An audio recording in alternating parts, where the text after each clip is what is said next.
Romanos capítulo 1.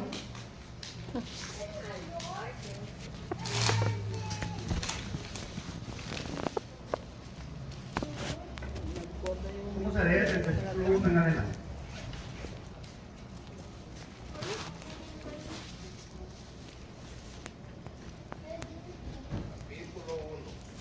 Romanos capítulo 1.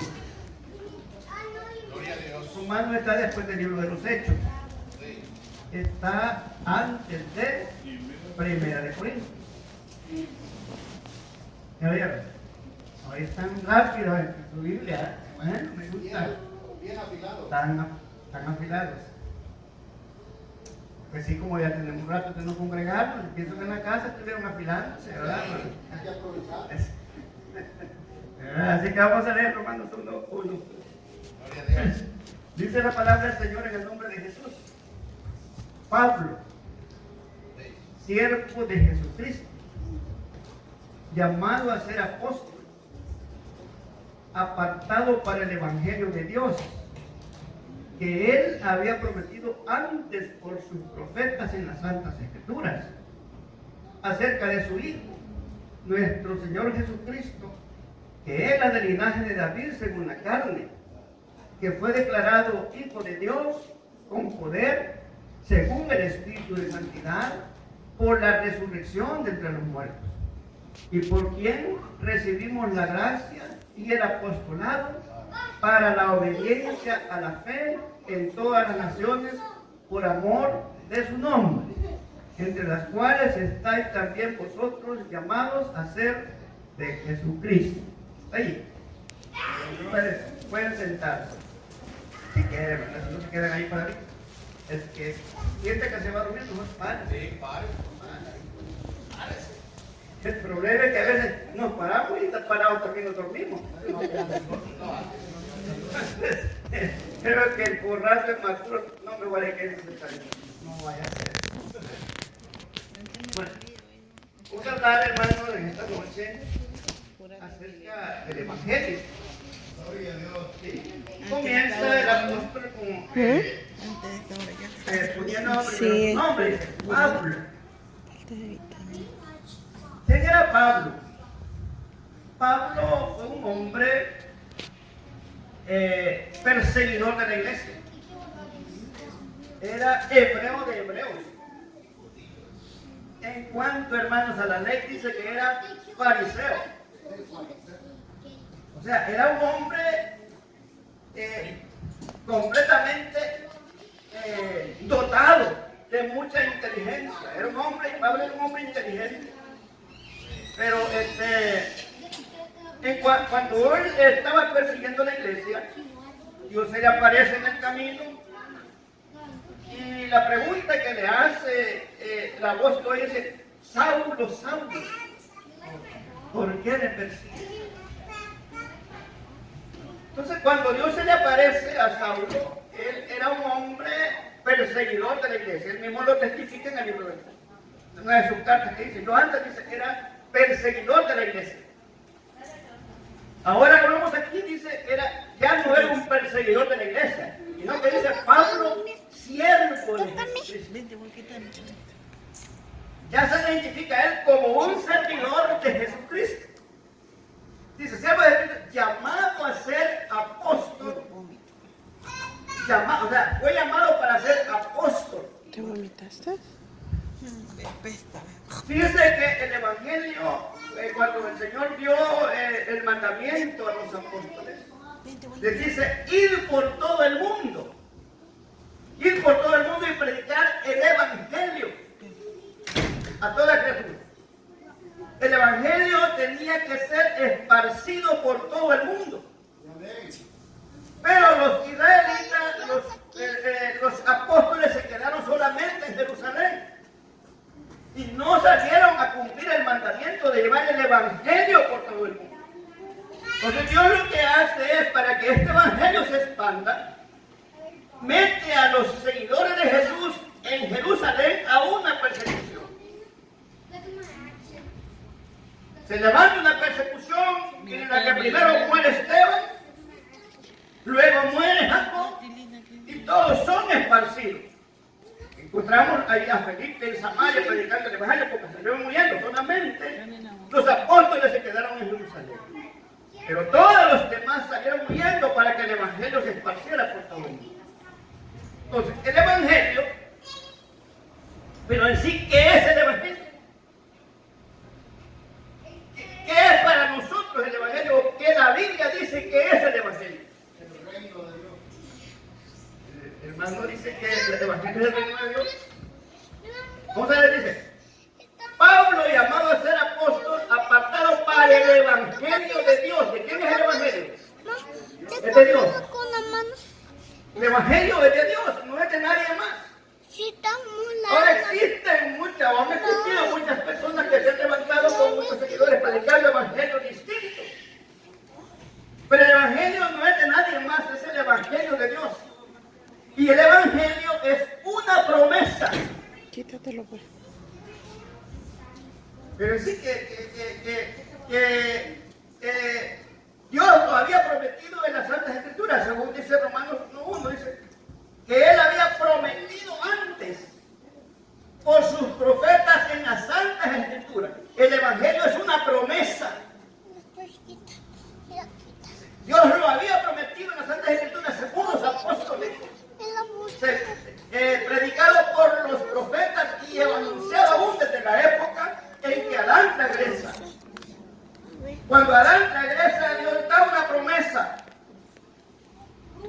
Cuando Eva y Adán quebrantan el mandamiento, dice que Dios le dice a la serpiente: por cuanto hiciste, dice, sobre tu pecho andarás y comerás polvo. Pondré enemistad entre tu simiente y la simiente de la mujer.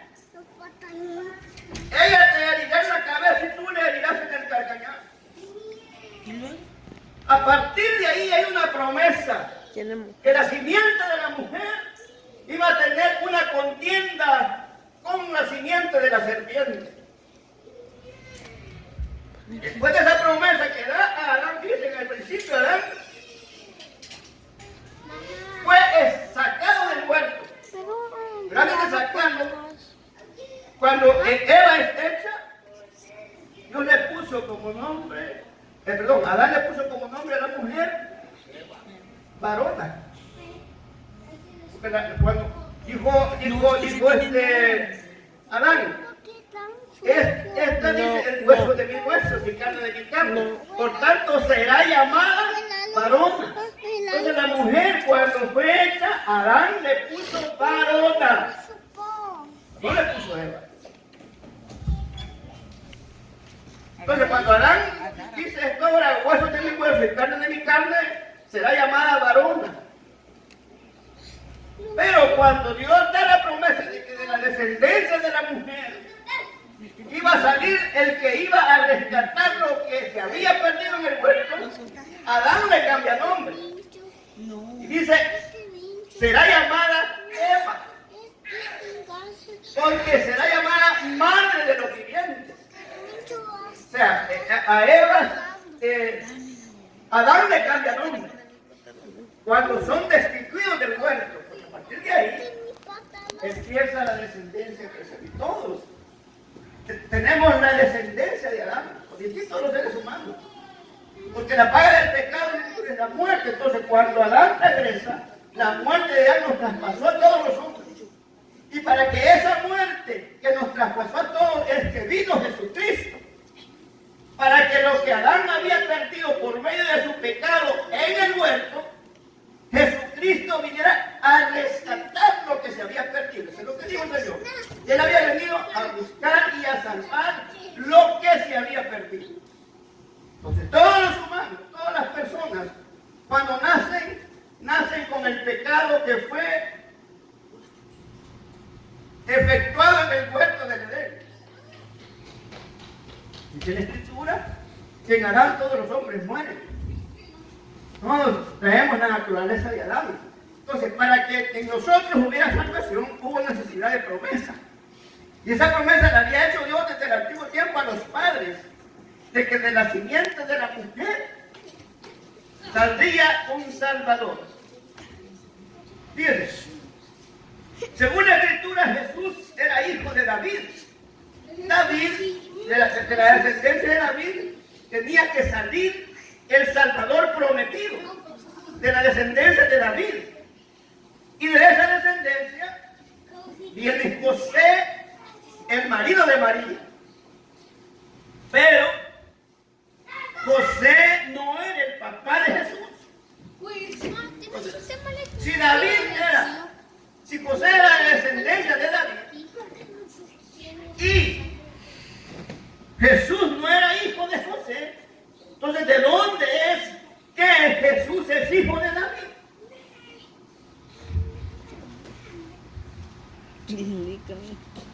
La respuesta es simple.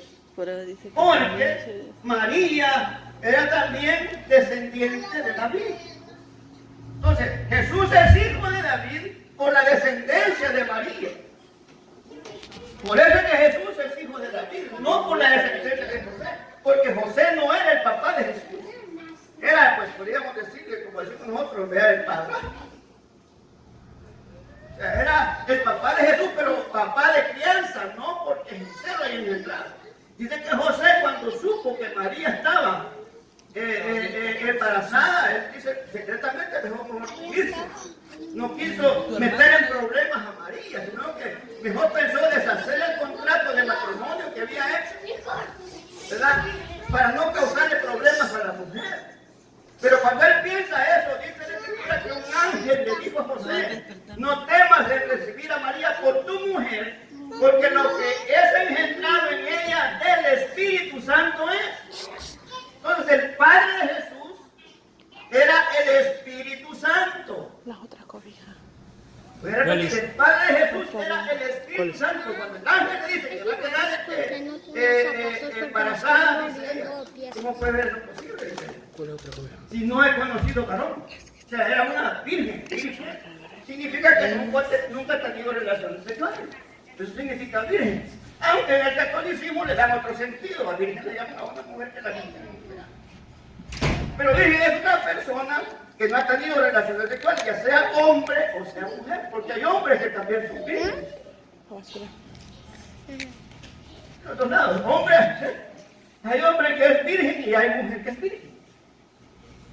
Entonces, en esa categoría dice, ¿cómo puede ser posible? Dice, ¿verdad? Si yo no conozco, ¿verdad? Perdón. Entonces le dice el ángel, he aquí, dice, que el Espíritu Santo vendrá y te hará sombra.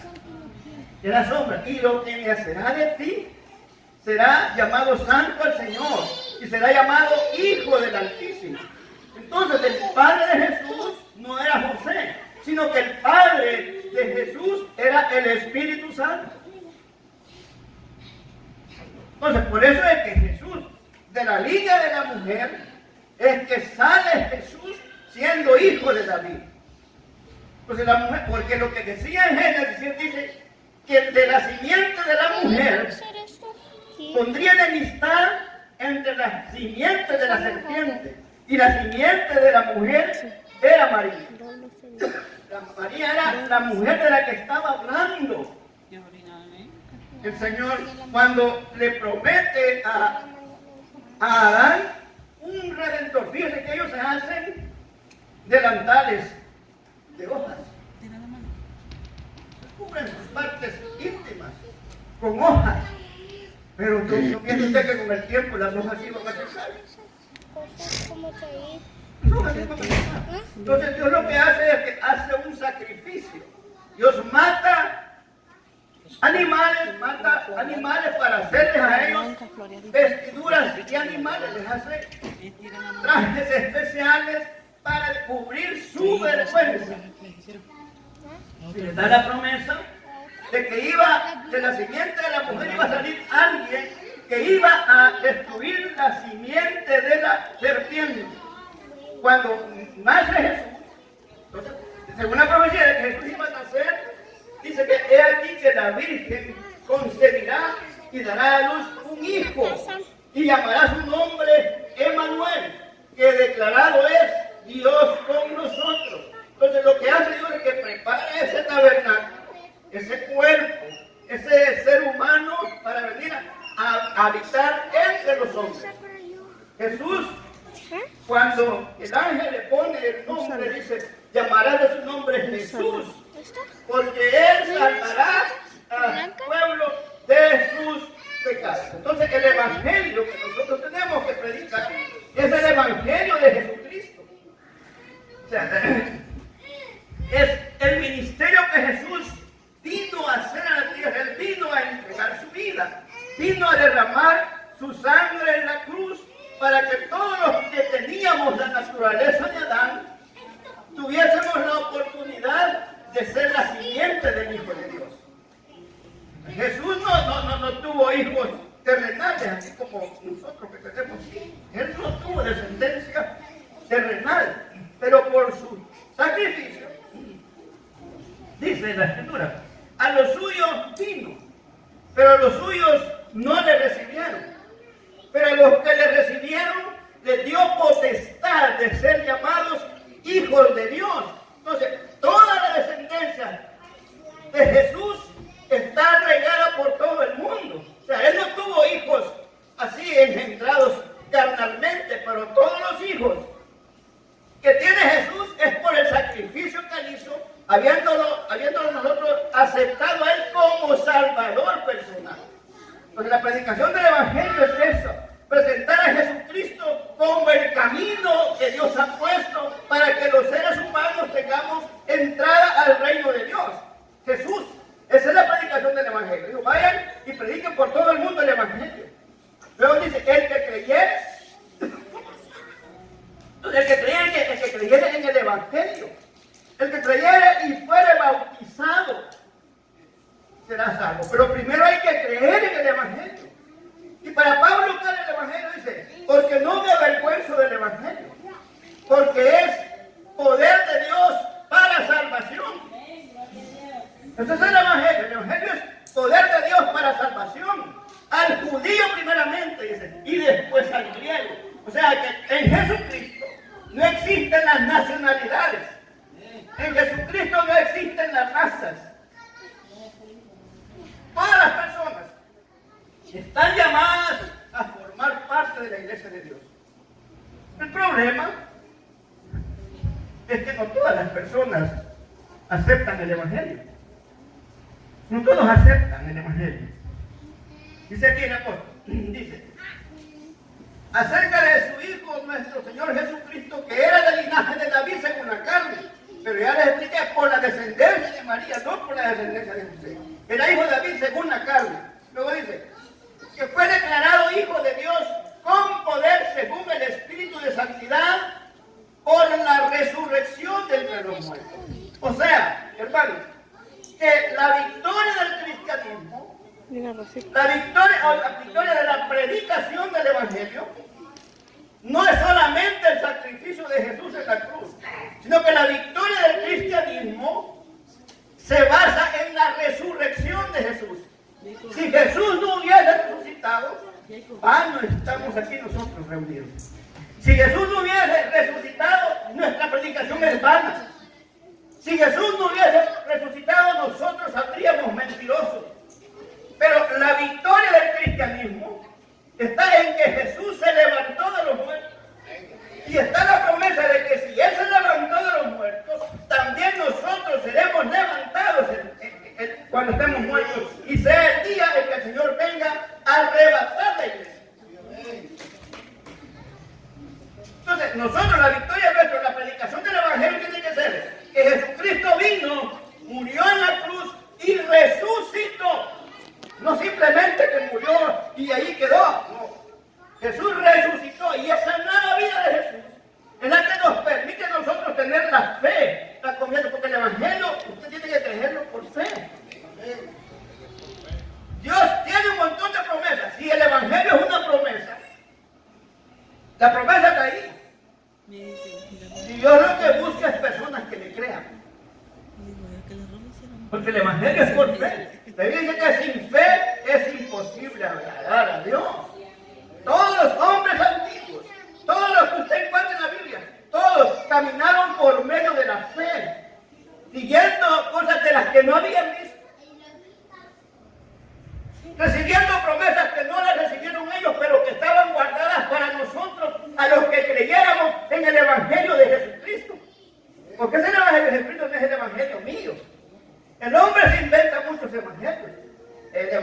la prosperidad. El evangelio del modernismo. Pero ese no es el evangelio de Cristo. Ese es el evangelio que los hombres se inventan. El evangelio de Jesucristo dice que en el versículo 19 dice, porque en el evangelio la justicia de Dios se revela por fe y para fe. Versículo 17 estoy leyendo. Veamos el 16. Porque no me avergüenzo del evangelio, porque es poder de Dios para salvación a todo aquel que cree. O sea, usted tiene que creer y para creer tiene que tener fe. Si usted no tiene fe, de nada sirve. Porque el evangelio de Jesucristo es una promesa y las promesas se reciben por fe. Fíjense que cuando Abraham está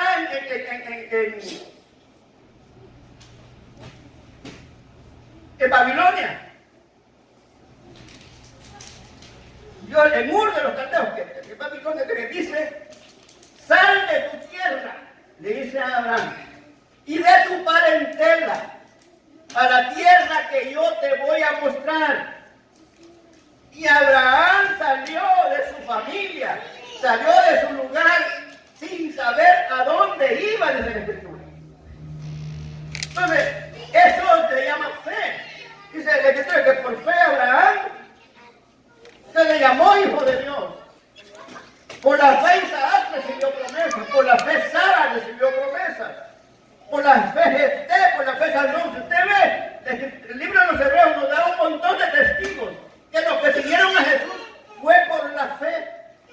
Entonces el evangelio dice aquí, porque no me avergüenzo del evangelio, porque es poder de Dios para salvación a todo aquel que cree, al judío primeramente y también al griego. O sea, no hay nacionalidad.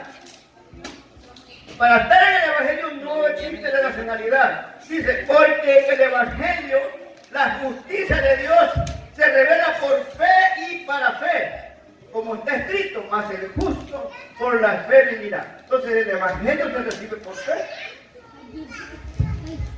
¿Cuántos vieron que Jesús resucitó? A ver, pero están aquí. ¿Cuántos han visto que Jesús resucitó? ¿Usted lo vio? ¿Vio que resucitó? Entonces nosotros lo creemos por la fe. No lo hemos visto literalmente, pero por la fe creemos que Jesús resucitó. Y si Jesús resucitó, dice el apóstol Pablo, también nosotros resucitaremos. Entonces, eso es, hermano, lo que nosotros tenemos que agarrar esa confianza. ¿Verdad? Que aunque muramos, nuestra esperanza no muere con nuestra muerte. No, nuestra esperanza va más allá de la muerte. Bienaventurados, dice la Escritura, los que de aquí en adelante mueren en el Señor. Sí, dice el Espíritu, porque descansan de sus trabajos, pero sus obras con ellos siguen. Entonces nosotros cuando morimos no se termina todo. No, nosotros debemos de morir en esperanza, en esa fe, ¿verdad? De que el Señor nos va a levantar. Usted va a decir, el hermano América dice que yo no me voy a salvar, que no importa lo que yo diga.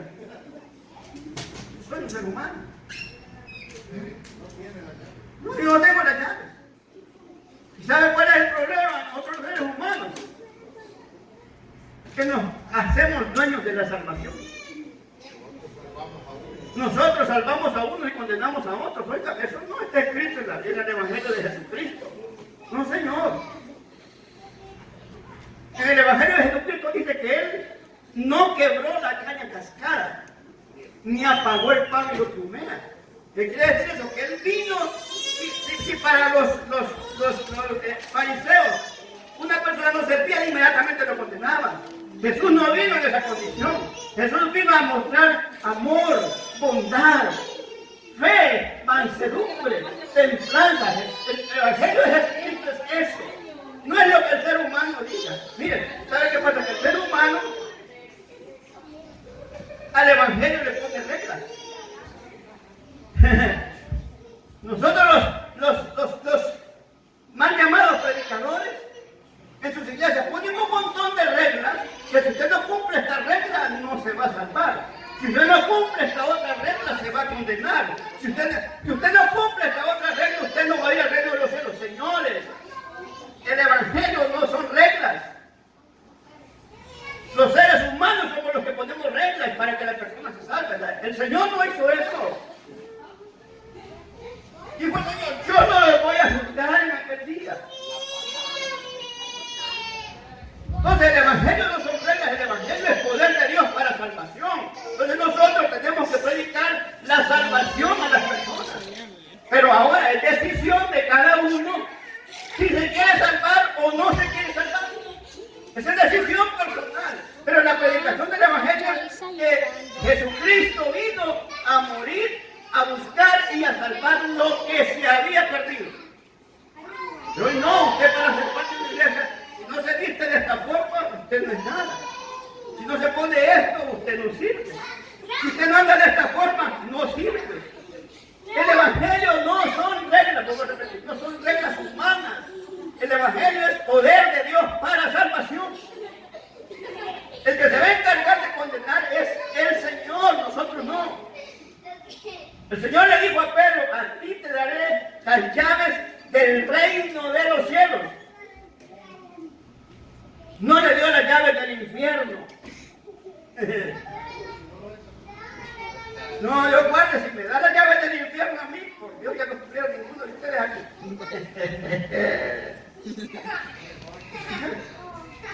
Pero no me dio a mí, no le dio al hombre las llaves del infierno, esas las tiene él. Él las tiene. Dice que él tiene las llaves del abismo. Y va a abrir ese abismo para meter a Satanás preso ahí. Allí en ese lugar del lago de fuego está reservado para el diablo y sus ángeles. Pero yo estoy mandando a los hermanos a que se van a condenar por Dios. Hay quienes tienen esa osadía. Es una osadía de enviar a las personas al infierno, óigame. ¿Y acaso el predicador X murió por usted? No, Señor. Ningún ser humano murió por nosotros. El único que murió fue Jesucristo. Pero todos los seres humanos que han existido, que han tenido seguidores, todas esas personas están ahí en la tumba, no se han levantado. Solo hay una tumba vacía y esa tumba es la de Jesucristo. Tantas religiones en el mundo. El catolicismo nació 400 años después de Cristo. El catolicismo. Y se proclaman que son la iglesia primitiva. Y nacieron 400 años después del Señor. Y mucha gente, tiene muchos seguidores, el cristianismo, el catolicismo. Ajá. Los musulmanes nacieron 600 años después de Cristo. Pero todos esos hombres están en la tumba. Van a salir Buda. Mil años antes de Cristo ya existía ese hombre. Un gordito. Que mucha gente de los sitios lo tienen en sus casas ahí para que suerte. Les da dinero en sus tiendas, a ver todas las tiendas que vayan los chinos, ver un gordito ahí que para ellos es suerte. En el Evangelio no existe la suerte. No. En el Evangelio del Señor existe la salvación, existe la bendición, existe la justicia. La Biblia dice que nosotros somos justificados por la fe. Justificados pues por la fe, tenemos paz para con Dios por medio de Jesucristo. Entonces usted alcanza la fe, usted alcanza la justificación por medio de Jesucristo. Entonces el Evangelio es predicar a Jesucristo, no predicar cualquier cosa. En la iglesia, en primer lugar, lo tiene que llevar Jesucristo, nadie más. Porque Él fue el que murió, el que entregó su vida, el que nos rescató a nosotros. Jesucristo es el que nos dio la oportunidad de formar parte de su iglesia. La iglesia no es de nosotros, la iglesia no es de nadie, la iglesia la compró el Señor con su sangre. Entonces, no tenemos nosotros la libertad de mandar a las personas al infierno, no nos corresponde a nosotros. No. Entonces el Evangelio del Señor es eso. Es justicia, dice,